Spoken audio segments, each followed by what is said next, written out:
Hello, my name's Luke and I'm the Hard Times guy. I used to have a pretty good idea why I made videos. I was making them for my family to talk about things that I didn't want my family to forget, to talk about things that I didn't want lost. You know how you can't remember something and everybody that you can ask is already gone. They're dead and you can't find out something when you know you heard a story but can't remember the details. There's nobody to help you. I started making videos for that reason, and about things and about people, and I got going all over the place, and I got imaginary people in my videos sometimes. I've done a lot of talking about friends and friendships, ventured off into politics, done just a little bit of everything. And I keep trying to narrow it down and get back to something that I think my viewers want to see or hear, but I don't have that many viewers anyway, so I've decided to just start making videos about what I want to make them about, not worrying about whether viewers want to hear them or not. They can look at them or not look at them. Today's going to be one of those days, and it's going to be it might be a dangerous day, because this video doesn't have any script. I've been wallering it around in my mind for a while, and something I wanted to get said, and it doesn't even really need to be put in a video, but that's the easiest way to get it said and have it. You know, it's easier to make a video than it is to write it all down. So that's what I'm going to do. I probably could put the video on a disc and send it where I want it to go, but I'm not going to do that with either. I'm going to share it with all of you. And if I get off my feet, I get off my feet. If I make somebody aggravated at me, I'm just going to go with it. It started out in my mind to be a video about one of my friends. The more I thought about it, the more I realized that I couldn't make it just about her, because another one of my friends is the reason that I ever even knew her. I couldn't just talk about her and even make you believe what I'm about to tell you unless you knew about him too. I don't know how much I'm going to talk about him. As little as I possibly can, because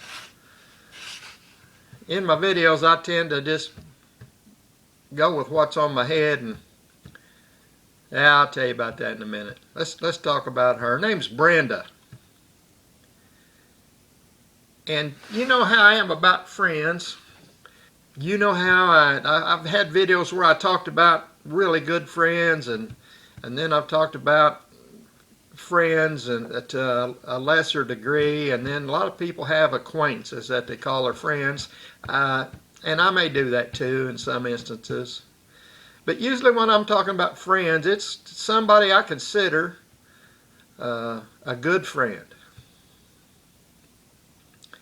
And then there's things that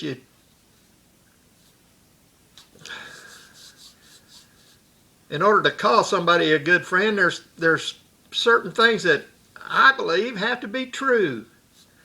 And one of the things, when it's a really good friend, is I think it's a two-way street, and it has to go both ways. And that right there is going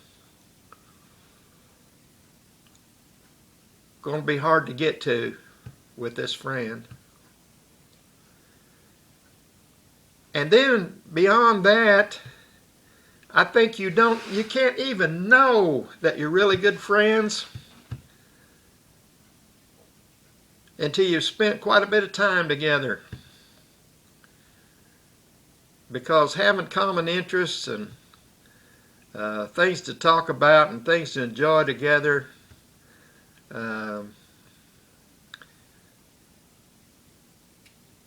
aren't really enough for you to have a really good friend. in my way of thinking. And what we're talking about here is my way of thinking. When the hard times guys on there making a video, I'm sorry, that's what you get. My way of thinking. You don't get to. You can sit there and watch my video and think, but you don't get to tell me what you think. I get to sit here in front of a camera and do whatever I want to. Sometimes I argue with idiots out here, but they ain't really out here. They're imaginary people, so they get to think what I think they should think. Well, I've done a lot of rambling already at the start of this video. Can't think of any of it I can edit out either. I'm going to try to get going a little faster though. This girl's name is Brenda. And I've already talked about the two problems I have of calling her my very good friend, but I'm going to call her my very good friend. And then I'm going to tell you what the problems are, and you can evaluate whether I can even know she's my friend or not.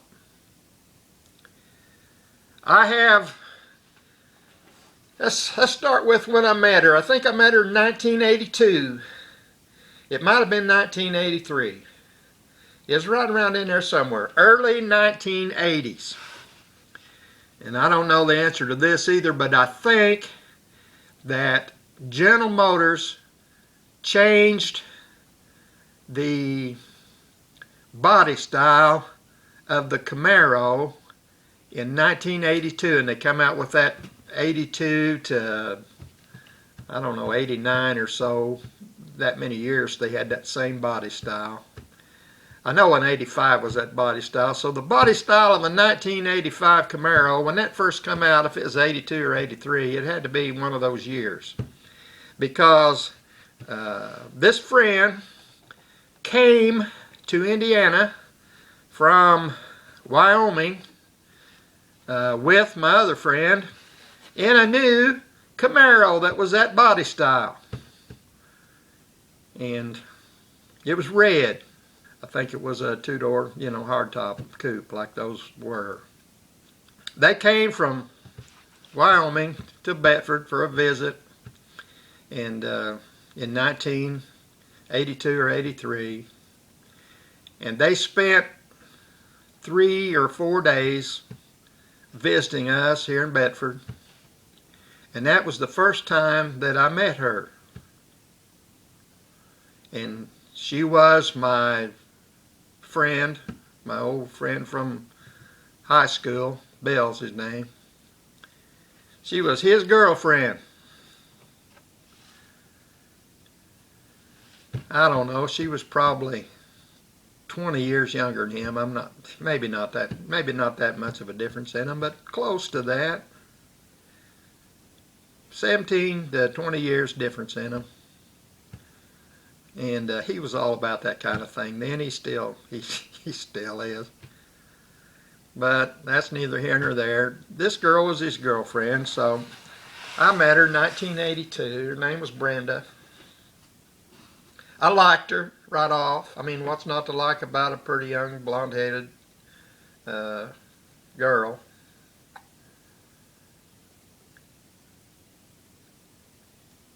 They got a story that they tell about. I'll just tell the story. I can edit it out, I guess. There's no sense in trying to make this video short. I've already blew that. When they first came to Bedford, they were coming in from the north on Highway 37 bypass. Bill said, "Hey, look, I know that guy over there." What he was looking at was a jogger over on the other side of the road.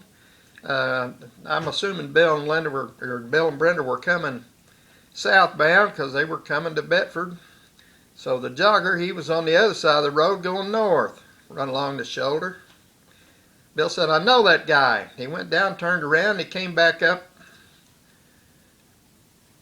and pulled off on the shoulder and was going real slow, and he had a 357 Magnum in the car with him. It was about that big, one of them great old big ones. Probably a Smith & Wesson, it probably had a name, but I don't know. I saw it. It was big. And Clint Eastwood looking kind of a thing. And Bill pulled up next to this jogger, and he says, "Hey," and yelled at him something like he was doing something to aggravate him, and he pointed that gun at him. the guy looked, and the way the story goes, it scared the peewat out of him, and it would, you know. Didn't recognize Bill, had never met Brenda, so he didn't know her. Had some crazy fool pointing a .357 Magnum at him, and he took a dive over the bank and went rolling down through the grass. And of course, they all laughed and stopped and got out and to where the guy, this guy's name was Jay Morrison. He's dead now. Another one of my really good friends. Miss him.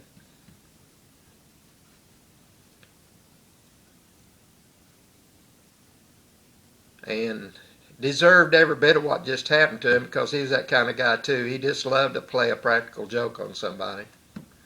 And if the shoe had been on the other foot, he would have loved to have been the guy in the car pointing a .357 Magnum at the other guy.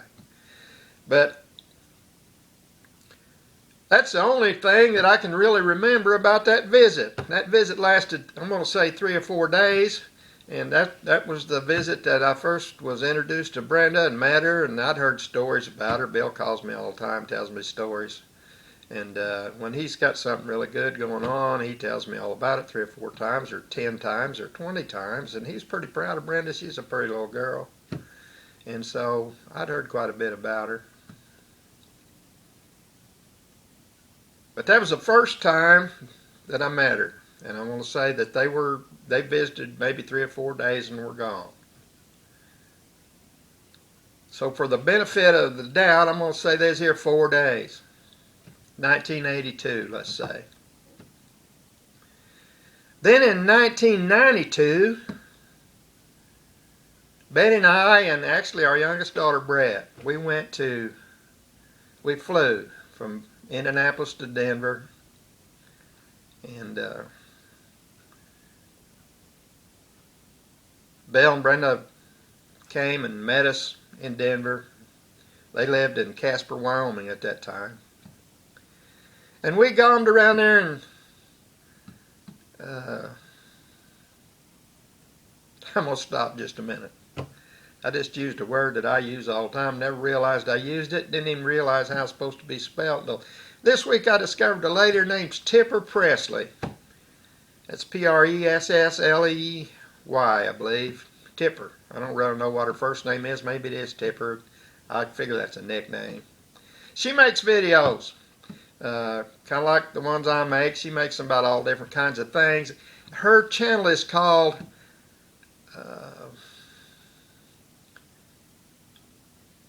Appalachian Appreciation, or Appreciating Appalachia, something like that. And I just love her videos. She's a lot more successful at it than I am. I look at her videos. She gets 4,000, 5,000, 10,000 views on some of hers.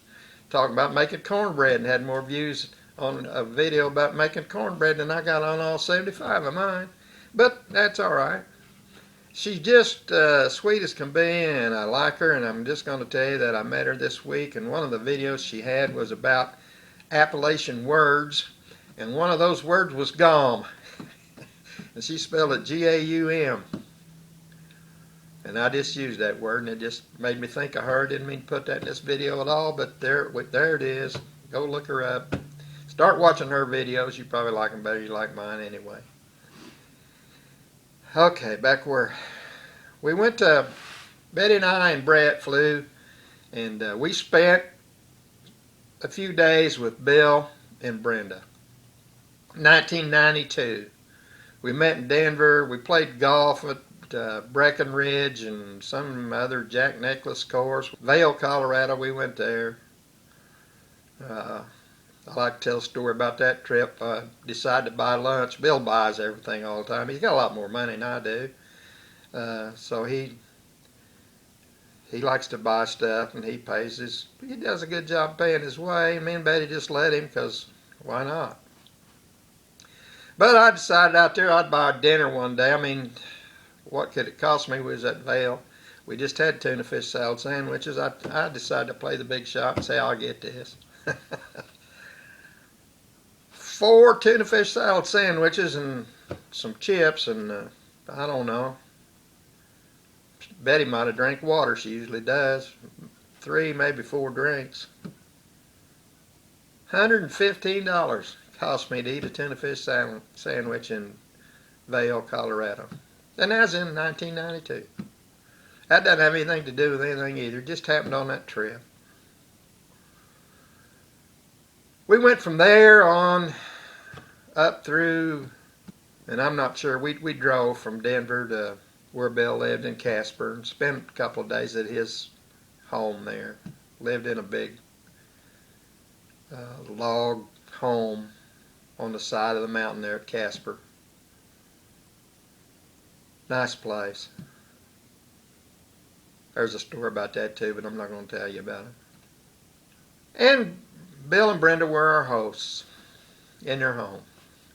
Besides the running around, the playing golf, and the seeing things that we saw, and I don't know, we stopped in some little hole in the wall tavern somewhere in Wyoming. I think that's where the Virginian was filmed part of the time. We went in there and looked around. We did some things like that.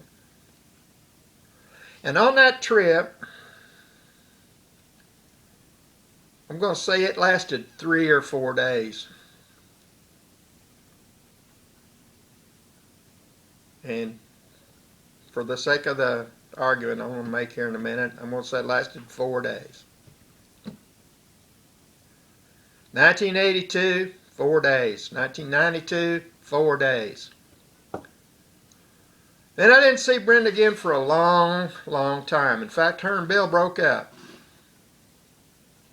And this is the part that I hate about this story.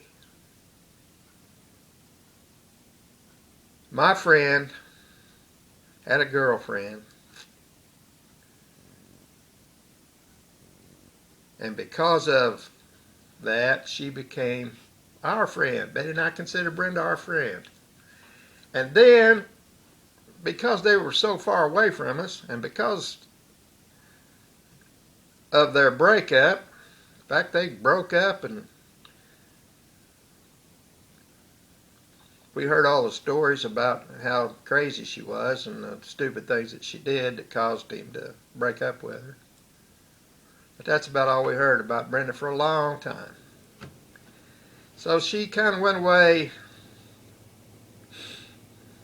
from our lives. There wasn't nothing we could do about it. I didn't know where she was, what she was doing, what her name was even. She got married, had a new husband, and had a daughter. That kid grew up and has kids of her own. So Betty and I always looked at it like we lost Brenda. We always looked at it like she was one of the best things that ever happened to Bill. And he's too stupid to see it. And he lost a good thing, but through no fault of ours, we didn't want to lose Brenda. We lost Brenda. Well, after a while, we got Brenda back, kind of. We got her back because her and Bill got reacquainted. Brenda got in the middle of a divorce. She divorced her husband. I don't know what his name was, doesn't matter. She divorced him. Things were sticky. She needed some advice from somebody that's a asshole. So that was Bill, about how to deal with this, and he helped her. They got reacquainted. We started doing some things together again. Betty and I decided to go to Deadwood, South Dakota. And so Bill said, you know what, Brenda lives in Montana now. They arranged to just meet us in Deadwood. This was 2015. So I thought that'd be good. Get to see Brenda again. Haven't seen her in a long time. 20-some years. 22 years, I guess. Brenda was all familiar with the area, so long story short, we went out there and we went to Deadwood, met them in Deadwood. Brenda was the unofficial tour guide. She made the reservations. She had everything planned out. We stayed in Deadwood, and we went from there. I don't know, some big gold mine. Looked at that. We looked at Sturgis. We went to Mount Rushmore and that area. We went to the other mountain where they got Chief Crazy Horse carved in the side of the mountain. That's probably my favorite part of the trip, that part of it. Definitely that day that we went there. We made a great big loop that day, and I can't even tell you all the places that we went to. But if this video doesn't get too long, I'm going to tell you a story about that little part of the trip. But I'm telling you all this to tell you that we spent another, I'm going to say 3 or 4 days with Brenda on that trip. So let's give it the benefit of the doubt and say it's 4 days. So 4 days in 1982, 4 days in 1992, 4 days in 2015. That is my total exposure to Brenda Otis. I don't even know whether that's her name now or not, but it doesn't matter. That's what I'm going to call her. Brenda Ann Otis. Story about that too. Has to do with her name being Park once, and the time she was here, that tickled her because we had a park named after her, Otis Park. That doesn't matter. 12 days of total exposure to someone where you could reach out and touch them and see them face to face and have a conversation with them. And I consider her a good friend. If she needed me to, I'd run through a wall for her. And I think she considers Betty and I her good friends. Now, how can you do that with 12 days total exposure? I don't know for sure. But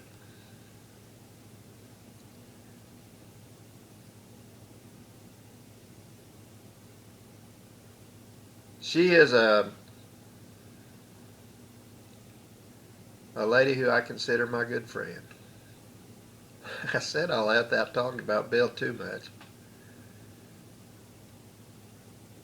And it sounds like the only thing that Bill has to do with this story is he messed up our relationship with Brenda.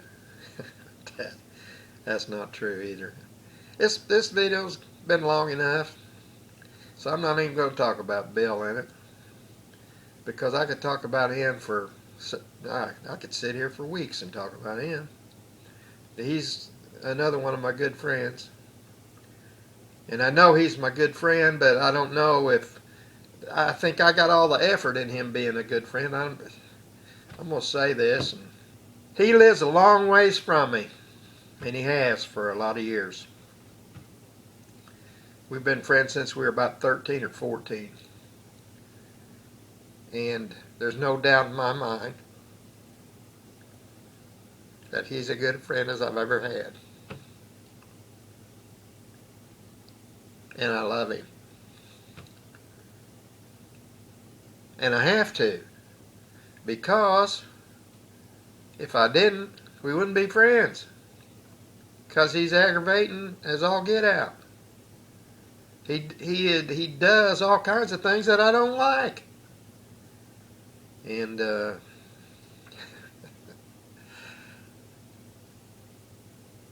I tell him, when we get together, 4 days is the limit, because that's about all I can stand you. And he laughs, and he acts like he thinks I'm kidding, but I think he knows I'm not kidding. If we had to be together that much, if he lived close enough to me that we could be together all the time, we might not even be friends today. I don't know. I consider him my friend, but he might not consider me his friend. We might have come to a misunderstanding or a disagreement where he decided I was as stupid as the rest of the world and we weren't friends anymore. I don't know. I may make a video where I just talk about him, but I've said enough about him. I'm going to tell you one more thing. On that trip, that we made to the Badlands, Deadwood. Made that loop around there. Coming home that night, I don't know what little town it was, some little town. We stopped there to eat at a place that was in an old fire station. And on the corner next to it was a store that had antiques in it and a lot of Indian artifacts, and just an interesting place. And in that store I found what I thought was a decoy. And I like decoys. If you look around there, there might be some just in the background. I think I see some back there behind me, but they're all over the place. I like those. I think they're cool. And I thought I was looking at one in a glass case, but I got to looking at it a little closer, and it wasn't a decoy. It was a gas tank off of an old motorcycle. I got home, researched it. I can't even remember the name of it now. I should have, before I started making this video, I should have figured that out and told you what it was, but I may figure it out and write it on the screen before I get done editing this video. But it was a gas tank, and it had been turned into a duck or a goose, I'm not sure which. Had long legs.